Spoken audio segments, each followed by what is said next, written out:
Here we are in a world full of hundreds and hundreds of the most wonderful stories about the most wonderful things.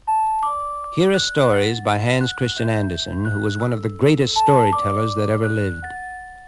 He wrote so many fine fairy tales that it's really hard to know where to start. But do you know something? I have a magic story picker outer to help us. It's a mysterious-looking box with a lot of colored buttons and switches and lights. It says on it, Magic Fairy Story Selector. And then underneath it says, press here. So we'll press here, and let's see what happens.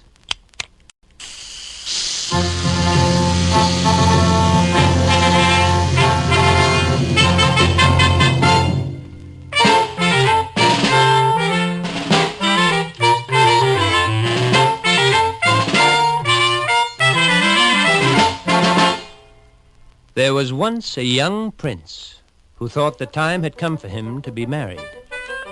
Naturally, being a prince, he had to marry a princess. But sad to say, no matter how many princesses he saw or even met, he could never be quite sure that they were real, genuine, honest-to-goodness princesses. Well, as you can understand, this made him very unhappy, for he had so much wanted to find a real princess and marry and settle down. Now one night as he sat sadly in his castle, and the rain fell, and the thunder roared, there came a knock on the front door. And when he went to open the door, there stood a princess. Well, at least she said she was a princess, although with her hair all bedraggled and her dress soaking wet, she certainly didn't look like one at all. Now, the prince's mother, who was the queen, thought, well, we shall soon find out how real this so-called princess can be. And what do you suppose she did? Well, she sneaked into the bedchamber where the princess was going to spend the night. She took the mattress off the princess's bed, and on the flooring of the bedstead she carefully laid a tiny little pea. And then she put 1, 2, 3, 4, I don't know, perhaps even 20 mattresses on top of the pea. And she quietly sneaked away.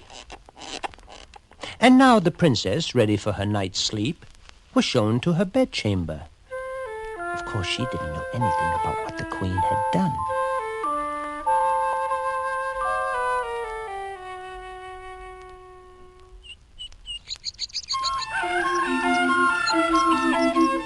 It was a sad, tired-looking princess that came down to breakfast that next morning. "And how did you sleep last night, my dear?" asked the queen. And the young prince, who had taken a fancy to this princess, held his breath, for everything depended on her answer. "Oh, I slept miserably," cried the princess. "I hardly closed my eyes all night long. I tossed and tossed and tossed. Goodness knows what was on my bed. I'm black and blue all over. It was simply dreadful." The prince knew that at last he had found a real princess, for no one but a real princess could be that delicate. And so they were married. And the tiny pea that had been under the princess's 20 mattresses was put in a museum, where it can be seen to this very, very day. Unless, of course, somebody has carried it off.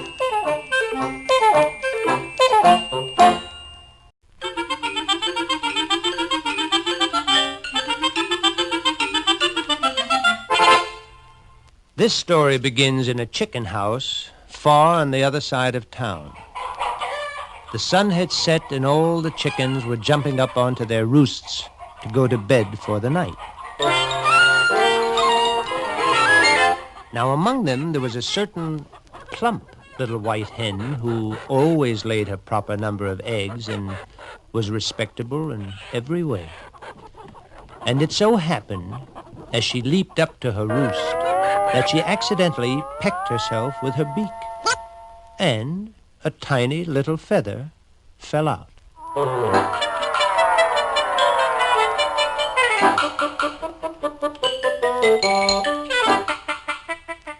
"There it goes," cried the little white hen gaily. And then, only trying to be funny, mind you, she added, "There's no use denying it, girls. The more I peck myself, the prettier I become." But in the darkness, the hen who sat on the next roost, and who was just on the point of falling asleep, heard this innocent remark. Well, no, she didn't quite hear it either, if you know what I mean. Anyway, she was suddenly shocked wide awake at what she thought she had heard. "Did you hear that?" she whispered excitedly to the sleepy hen on the other side of her. "There's a hen in this very chicken house, and I'm not mentioning any names, who is going to peck out all her feathers so that she can be beautiful and attract the rooster." Now, just above them sat the old owl. He was just getting up for his night's work, and he couldn't help overhearing what the second hen had said. Or maybe we should say what he thought she had said. "Ooh, ooh, ooh, ooh." He hooted to the doves nestling in their dovecotes. "There's a certain hen who has pulled out all her feathers for the sake of the rooster. They say she is dying of the cold, might even be dead right now for all I know. It's the truth." And off he flapped. Well, the doves lost no time in spreading this juicy bit of news. "Coo, coo," they said. "There's a hen, some say 2 hens, and they've plucked out all their feathers to attract the rooster's attention. Last we heard, they both had caught a cold and were running a high fever and were not expected to live. It's the absolute truth." And so the absolute truth spread on. "Wake up! Wake up! Oh! Wake up!" crowed the cock as he flew up on a sawhorse to speak to the hens. "I have an important announcement to make. I must tell you that all 3 hens have died, and all for love of me. These 3 silly hens plucked out all their feathers, thinking they would be more attractive to me, and have thus died of the cold. I take no responsibility, let me add, but let the news be carried on further, for it is only the truth." And so the chickens clucked on the truth, and the ducks quacked it, and the turkeys gobbled it, and the peacocks screamed it, till finally the story had spread to every farm in the country. And at last it came back to the very chicken house from which it had all started. And this is how it now went. 5 hens plucked out all their feathers to show off which of them had become thinnest out of love for the rooster. Do you imagine that? And then they got into a terrible quarrel and pecked and pecked and pecked at each other until they all fell down dead. Isn't that a shame and a disgrace? Oh, I never heard anything like that in my entire life. I certainly would like to be one of those.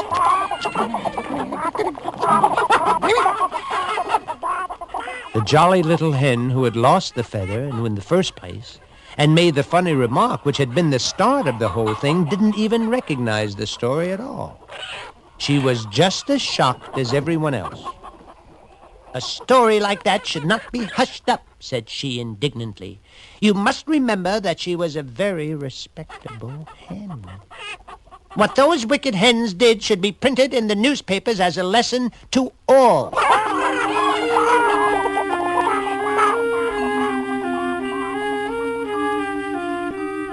And sure enough, the story was printed in the newspapers all over the country, and now you have heard it too.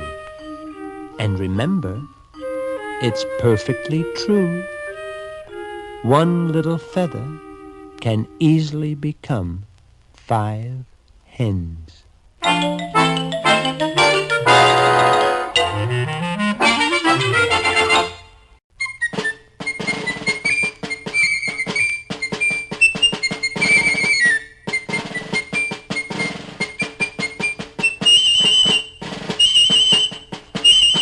Along the high road came a marching soldier. 1, 2, 1, 2, 1, 2, 1, 2. You see, he had been to the wars, and now he was on his way home. But pretty soon, he met an old woman. She was really a witch. She stopped him and said, "What a handsome soldier you are. And a hero, too. I say you shall have all the money you want." Well, the soldier, who was wise, too, replied, "Ho, ho, ho, Grandma. In this world, no one ever gets anything for nothing. What is it that I must do to get the money?" "Go down into yonder hollow tree," said the witch. "There you will find a large hall with 3 doors, leading to 3 rooms. In each room is a dog sitting on a chest full of money. The first dog has eyes as round as saucers, and he guards a chest full of copper coins.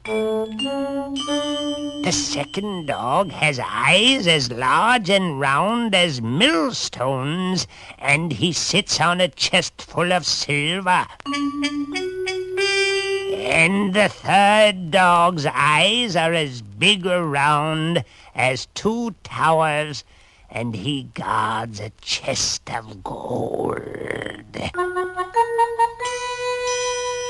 And here the witch gave a wicked chuckle. "But they won't harm you at all if you just put them on my apron, which I will lend you. For myself," she added slyly, "all I want is a little old tinderbox you will find on the table down there. Do you understand?" Well, the soldier went down into the hollow tree, and sure enough, behind the first door, he found a dog with eyes like saucers sitting on a chest. The dog allowed the soldier to pick him up and put him on the witch's apron. Then the soldier filled his knapsack with copper coins. In the second room, where the dog with eyes like millstones sat, the soldier had no trouble either. Here he emptied out all the copper coins and replaced them with silver coins. And again in the room where sat the dog with eyes as big as towers, he did exactly the same thing, this time replacing his silver coins with gold.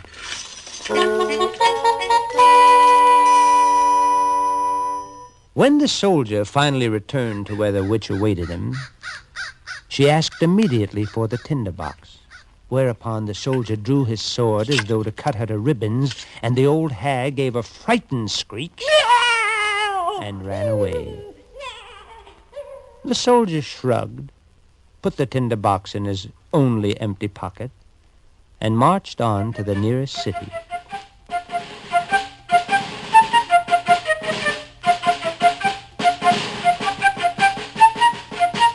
The soldier was now a very rich man. He led a merry life and spent his gold freely. He found lots and lots of friends to help him spend it. From his gay friends, the soldier learned that the king had a beautiful daughter whom he kept locked up in a high tower because it had been prophesied that she would marry a common soldier. He thought he would like to see this beautiful princess, but since that was impossible, he went on enjoying himself. But soon all his gold was gone, and at the same time, all his fine friends were gone, too. One dark night, when he didn't even have so much as a bit of candle left, he thought of the tinderbox, in which he had seen a little length of candle. But when he got it out and struck the tinder, great sparks flew out. There was a puff of smoke, and lo, before him stood the dog, with eyes like saucers, asking him what he wished him to do. So that was the secret of the tinderbox, eh? "Fetch me some money," ordered the soldier, and in a twinkling, the dog was gone. And in half a twinkling, he was back with a sack of gold in his mouth. Even though he had all the money he wanted, the soldier could not get the beautiful princess out of his thoughts. So he struck the tinderbox and ordered the dog with the saucer eyes to bring her to him. And the dog was gone. The dog was back with the sleeping princess on his back. And she was so lovely that the soldier kissed her, and then ordered the dog to take her back to the tower. The next night, the soldier sent the dog with eyes as big as millstones to the tower, but the queen saw him as he left the princess's room with her and followed him to the soldier's house. Very craftily, she made a chalk mark on his door. The next morning, she came with the king and the guard to arrest the soldier, and lo, she found every door in town had the same chalk mark. You see, the clever dog had seen the queen marking the door, and so he had gone and made the same mark on every other door. But the queen was clever, too. She fastened a little bag filled with grain around her daughter's neck and cut a little hole in the bottom of the bag. And so on the third night, when the dog with eyes like towers came and took the princess, he left a trail that was easy to follow. Alas, the next day the soldier was arrested and thrown into a dark dungeon.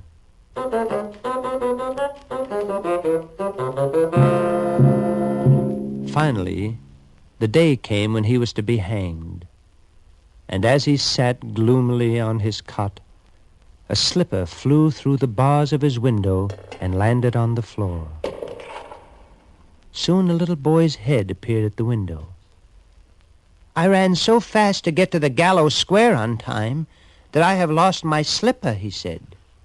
Suddenly, the soldier had an idea. "Run to my rooms and fetch me my tinderbox, and you shall have your slipper back. Only hurry." And in a very short while, he had his tinderbox again, and the boy had his slipper. Just then, the guards came to lead him to the gallows.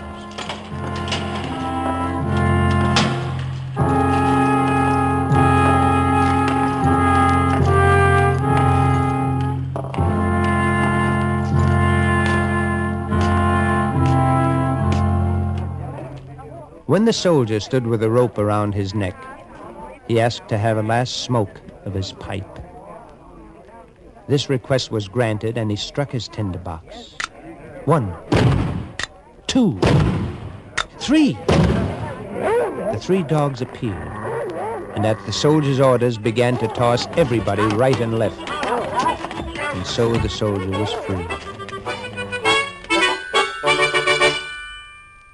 Now on their knees, the king and queen begged for their lives, and the soldier granted their pleas on condition he be allowed to marry their daughter. This they gladly agreed to, so the ancient prophecy did come true. And at the wedding feast, the 3 dogs, even though they scared everyone, sat at the table with their master and his lovely bride.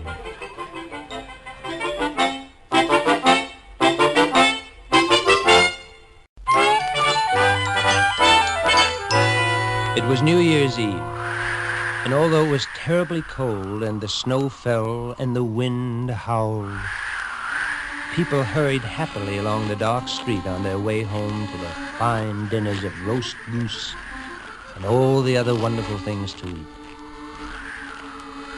Standing barefooted and shivering against a wall was a little match girl. In her apron, she held bundles of matches for sale. But none of the happy people who hurried past stopped to buy anything.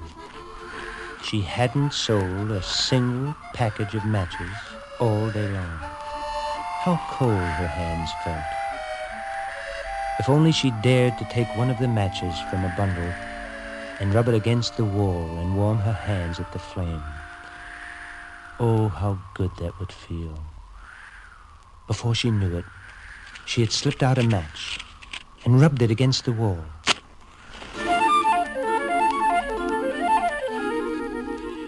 And it made a wonderful light, so warm and so cozy. It seemed now to the little match girl as though she sat in front of a great warm stove in which a splendid fire roared and sang. And then suddenly, poof, it was all gone. And it was once more cold and dark and miserable. Quickly, she rubbed the second match against the wall. And again the warm, happy light flared up.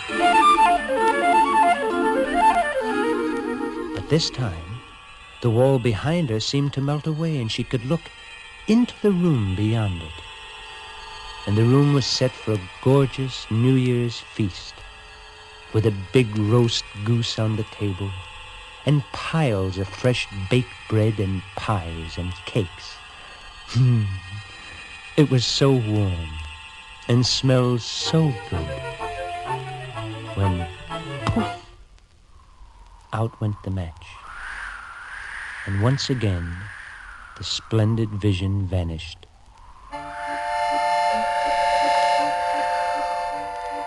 Oh, she could hardly get the next match out quickly enough. And with trembling fingers that were blue with the cold, she struck the match against the wall.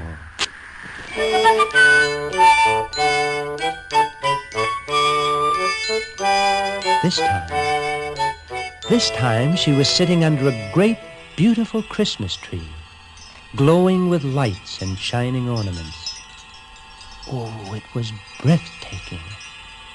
Eagerly, the little girl stretched her hands out to touch the wonderful tree, and poof! It too was gone.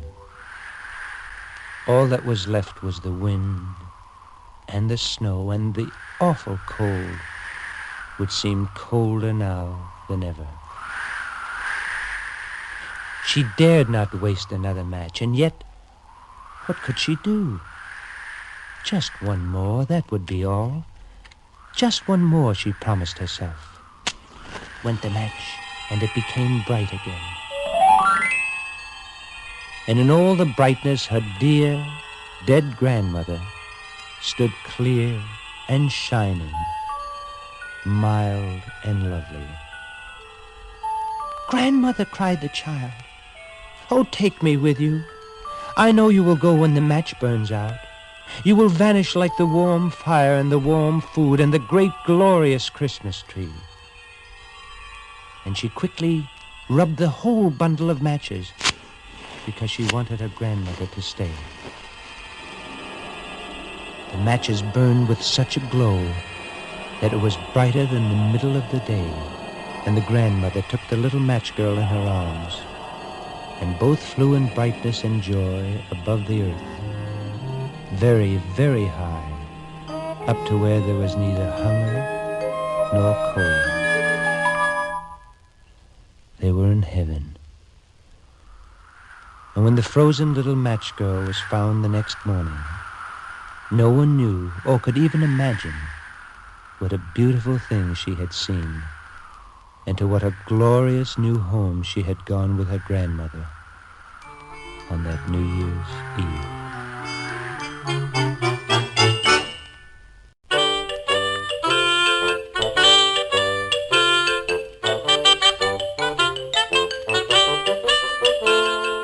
On an old farm far out in the country sat a mother duck hatching her eggs. At long last, one egg shell after another burst open, and little ducklings poked out their heads and went beep, beep, beep, beep. And soon they were all out of their shells. All except one, that is. The largest egg of all had not yet hatched. I think I will sit on it a little while longer, said the mother duck.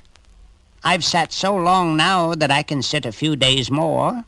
At last the great egg burst, and out crept a very large and very ugly duckling.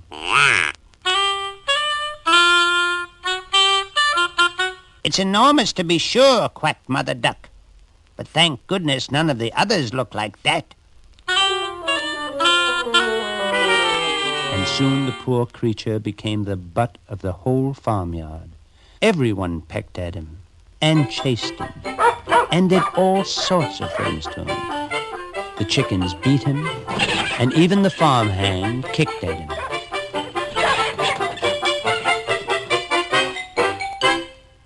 One day, when the ugly little duckling could stand it no more, he crawled under the fence and went far away to the distant marshes. And here he fell in with a company of wild ducks who didn't seem to mind his ugliness at all. Listen, friend, said one of them. You're so ugly that we like you. Will you join us and become a bird of passage? He was just about to say yes, happily, when a shot rang out. And out of the sky tumbled one of the wild ducks. Wildly the flock rose into the air and more shots followed. And many of his newfound friends fell lifeless into the water before him. Then he heard another sound. What was that? He was so frightened that he put his head under his wing. At that moment, a frightful big dog came through the reeds. His tongue hung far out, and his red eyes gleamed horribly, and for a moment he stopped and glared at the ugly duckling. But then, splish, splash, on he went. Oh, thank goodness, said the little duckling. I am so ugly that even the dog does not like to bite me. At last it was autumn, with its red and golden leaves, and the air became very cold.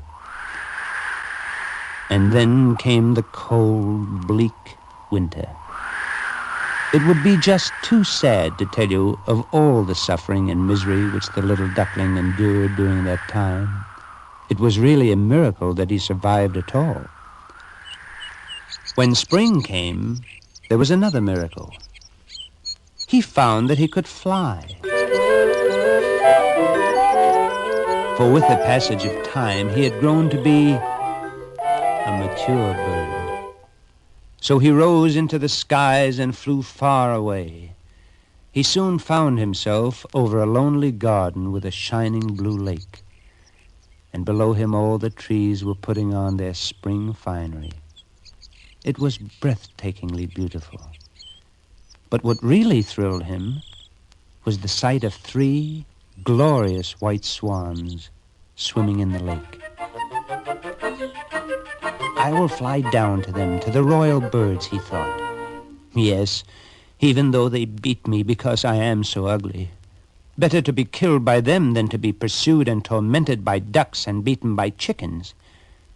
And he circled around and landed on the blue lagoon near them.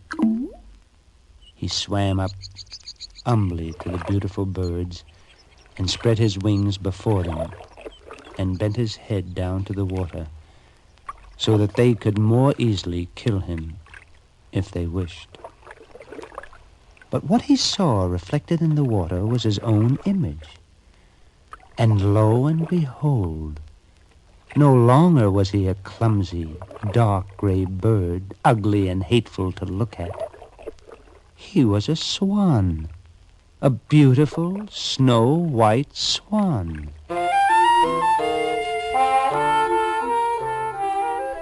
Then the other swans, graceful and majestic creatures, welcomed him into their company.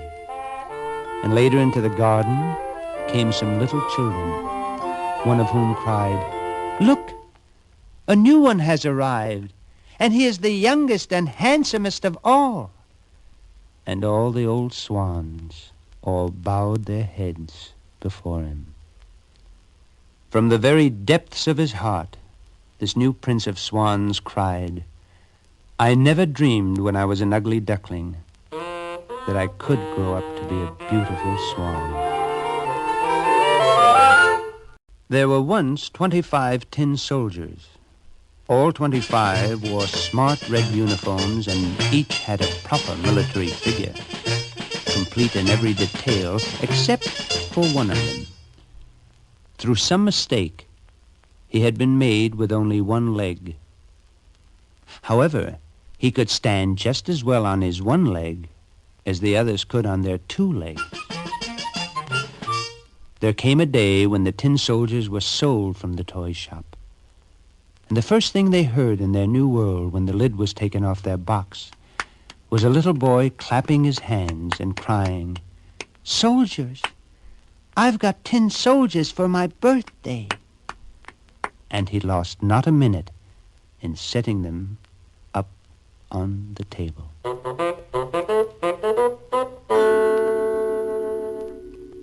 Now there were many other toys on the table, but the one that caught the one-legged tin soldier's eye was a pretty little dancing girl standing before a cardboard castle. She too was cut out of cardboard, and she was dressed in a lovely pink and gold ballet costume. Oh, the little tin soldier was entranced. He thought, "I must try and make her acquaintance." But this didn't seem to be an easy thing to do, for she stood stiffly on one tiptoe, with her arms spread out, her other leg high in the air, and never moved. Later in the evening, the little boy put away his toys, and he and the people in the house went to bed. Now was the time for the toys to play. Went the lid off the tin soldier's box, and out they all hopped. All around them, the other toys were playing and dancing or fighting mock battles, and some were just visiting. The little one-legged soldier hopped over to the lovely paper ballerina and bowed, a very pretty and graceful bow. Then he began to play his tiny flute, and the pretty paper ballerina began to dance. Oh, how he played, and oh, how gracefully she danced. It was simply lovely. Suddenly, there was an interruption. "Mind what you're doing, soldier," cried a harsh, unpleasant voice. Who do you suppose it was? It was the Jack-in-the-Box who had popped up. He, too, was in love with the pretty ballerina, and now he was very, very jealous. But the 2 lovers paid absolutely no attention to him and went on playing and dancing. And that made him even angrier. Oh, how angry it made that ugly Jack-in-the-Box. "You'll pay dearly for this," he croaked. Now, right here and now, let me tell you that the Jack-in-the-Box was very much feared by the other toys, for they suspected that he was some sort of, a goblin or magician.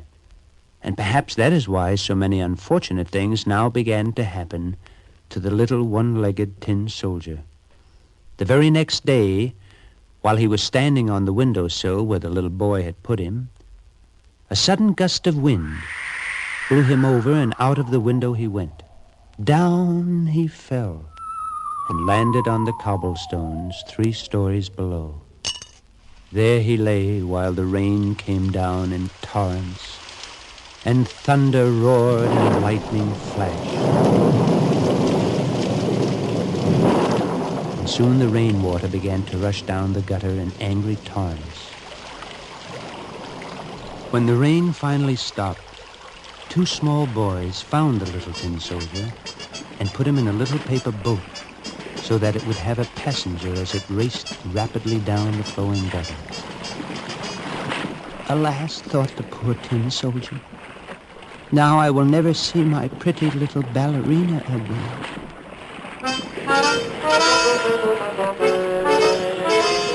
Suddenly, the frail paper boat was swallowed up in a long, dark tunnel. Now the little soldier found himself being whirled rapidly underground in a storm drain. And again, he thought sadly of his little ballerina.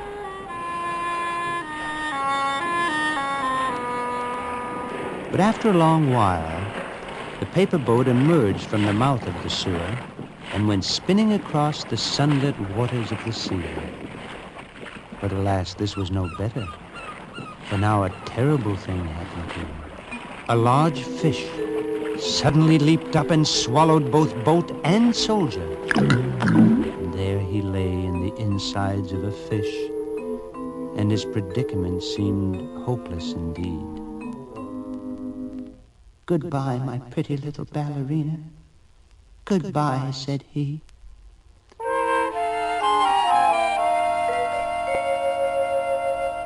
However, this was not to be the end for the tin soldier. After a long, long while in the dark fish's stomach, daylight burst in upon him, and he heard a voice exclaiming, "Just look!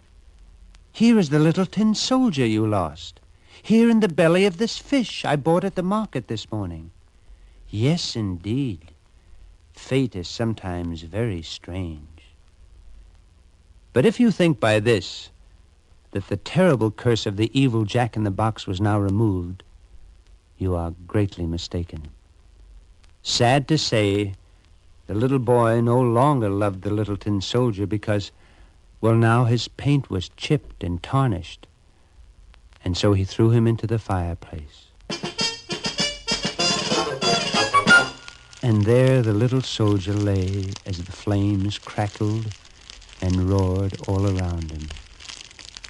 Being made of tin, of course, he couldn't feel them except that, well, it was a bit warm. But perhaps some of the warmth came because from where he lay he could see the little ballerina standing quietly, never moving, and never making a sign that her sweetheart was burning up before her very eyes. Before he'd melted away completely into a lump of tin, he fancied that she looked at him and smiled, and that made him very happy indeed. Now I have a very strange thing to report. Next morning, when the cleaning woman came to take the ashes of the fire away, she found a small piece of melted tin. It was in the form of a perfect little heart.